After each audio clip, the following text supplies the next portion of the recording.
So my last home theater video was about the first plans to build a building as a theater, an arcade system.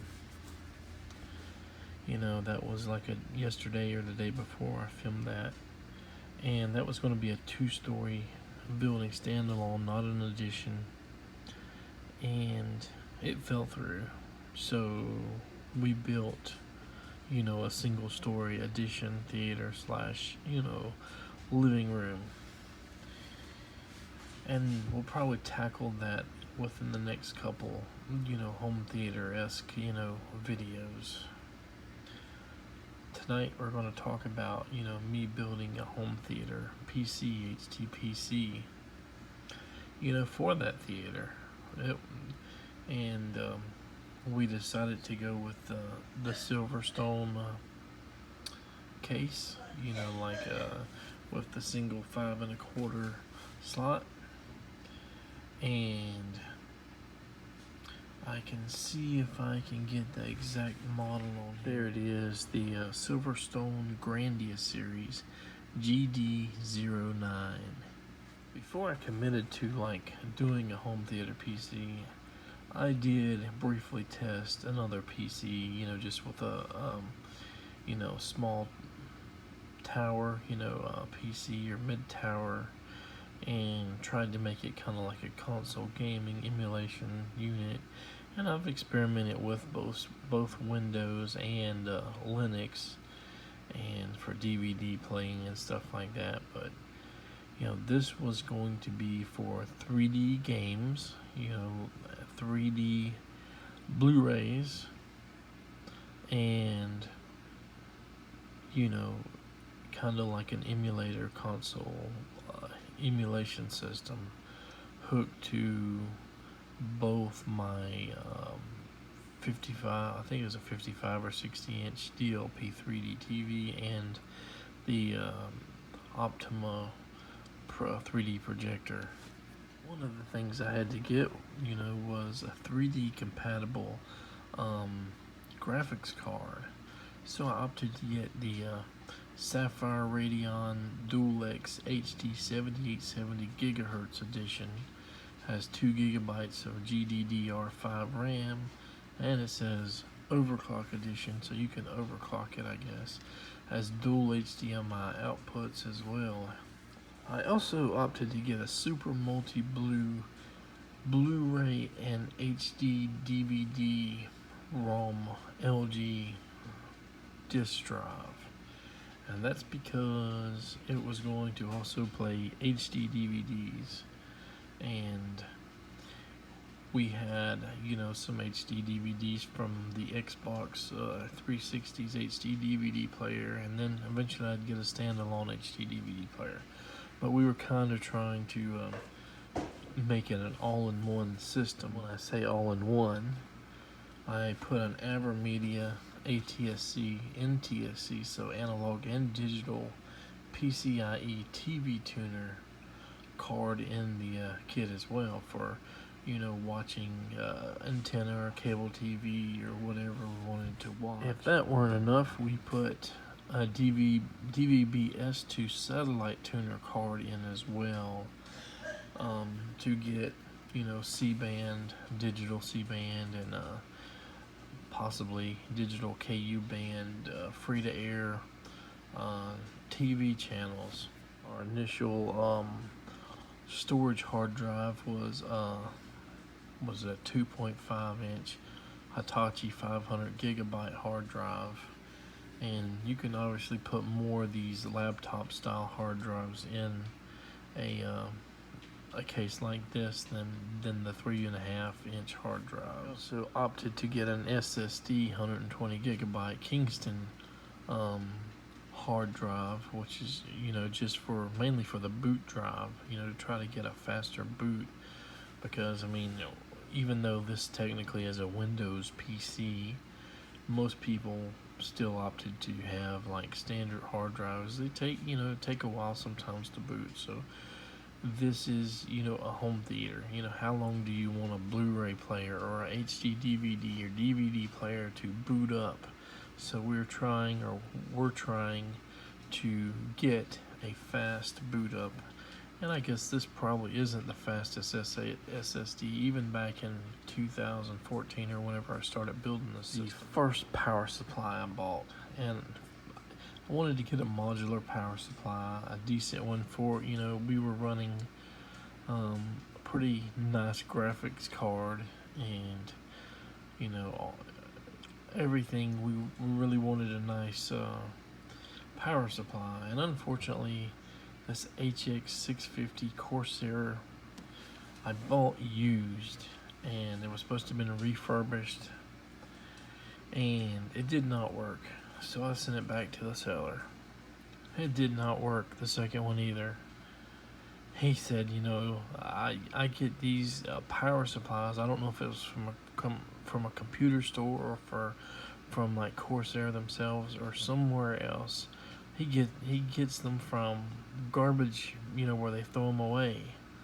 And he says usually they work, but I got 2 in a row that didn't, so I decided not to try my luck with the third one. He just refunded my money, said you can keep the second one, don't even bother sending it back.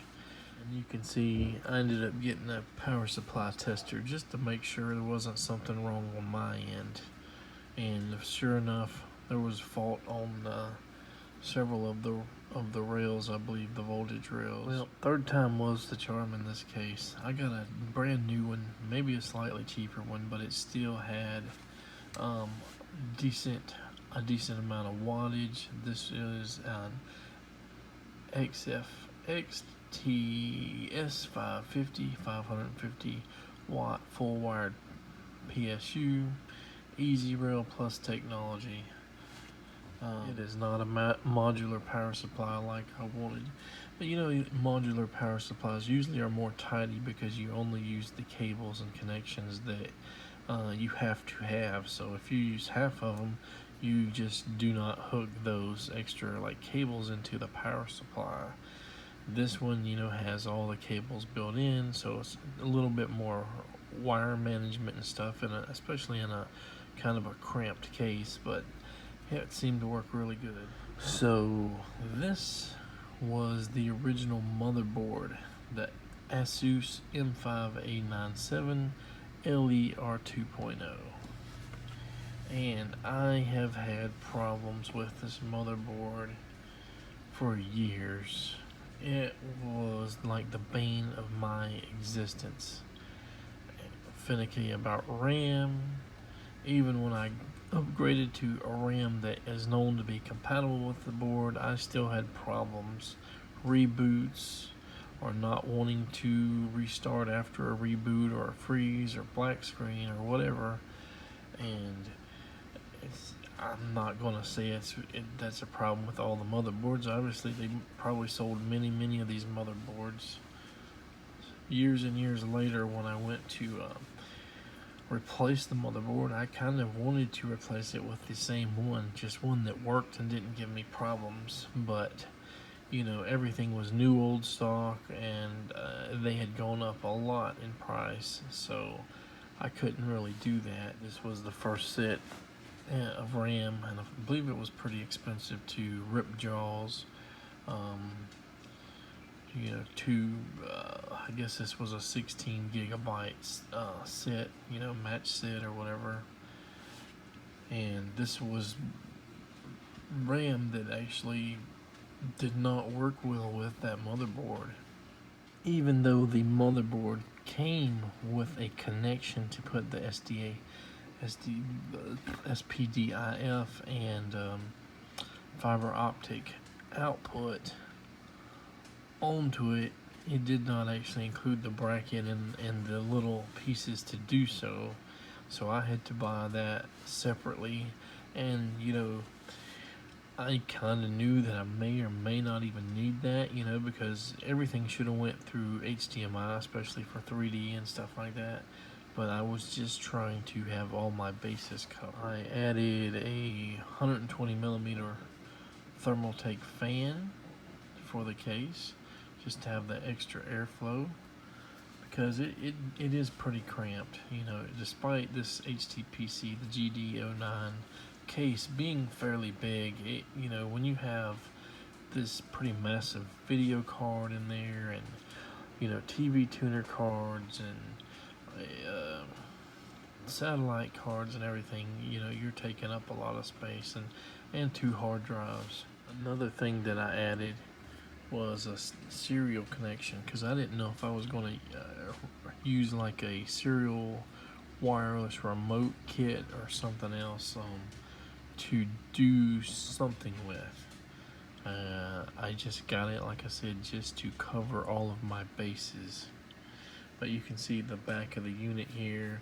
That's the original motherboard connections, and I think only 2, the blue ones are USB 3.0 in the LE Asus model, and all these other ones were, you know, USB 2 or whatever.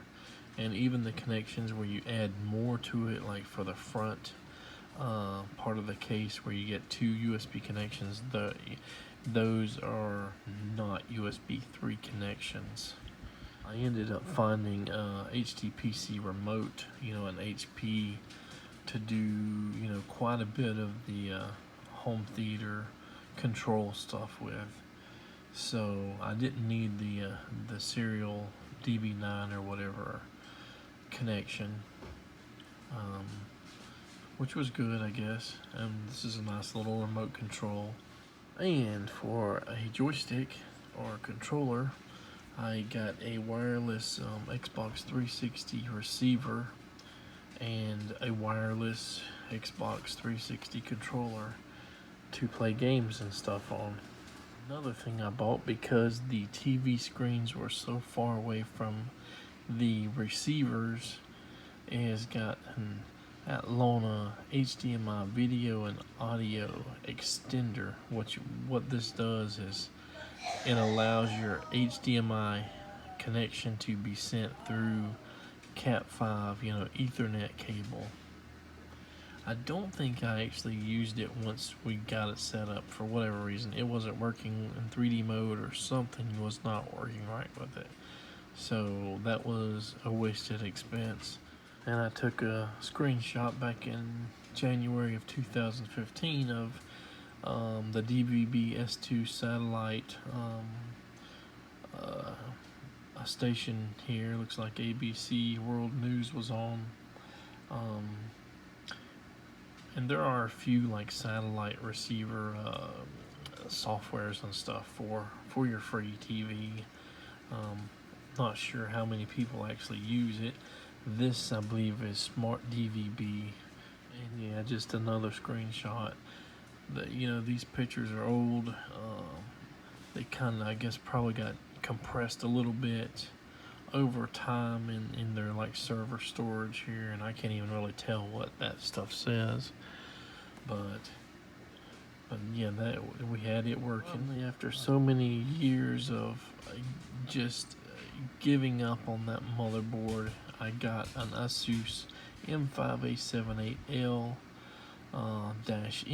-M/USB 3 with 16 gigabytes of RAM and a FX 6300 CPU, and it's been working wonderfully ever since. However, you know, the software and stuff support for 3D and HD-DVD and all, and you know, Windows Media Center and everything has kind of just been, they don't really support it anymore. So a lot of the new software cut a lot of these things out. So now we really don't have a working HTPC, and I've kind of made this system my main PC.